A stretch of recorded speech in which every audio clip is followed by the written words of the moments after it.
Allora, Indipendenza Veneta c'è.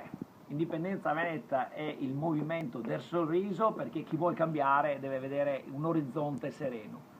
Io mi sento veramente orgoglioso di appartenere a questo movimento, sento il dovere di ringraziare tutti gli amici che hanno fatto questa straordinaria festa del Folpo a Noventa Padovana, perché è stato un momento di aggregazione politica, non è stato un momento del bivacco, della festa fine a se stessa, è stato un momento di confronto, di aggregazione politica. Indipendenza Veneta è forte, state pronti perché tra poco vi faremo vedere dei progetti veramente che stravolgeranno i lavori del Consiglio regionale, renderanno i veneti nuovamente attenti al bisogno del cambiamento radicale, alla serietà e al metodo Indipendenza Veneta si devono accodare un po' tutti. Siamo orgogliosi di essere Indipendenza Veneta e tra poco metteremo in atto tutte le nostre iniziative con grande determinazione.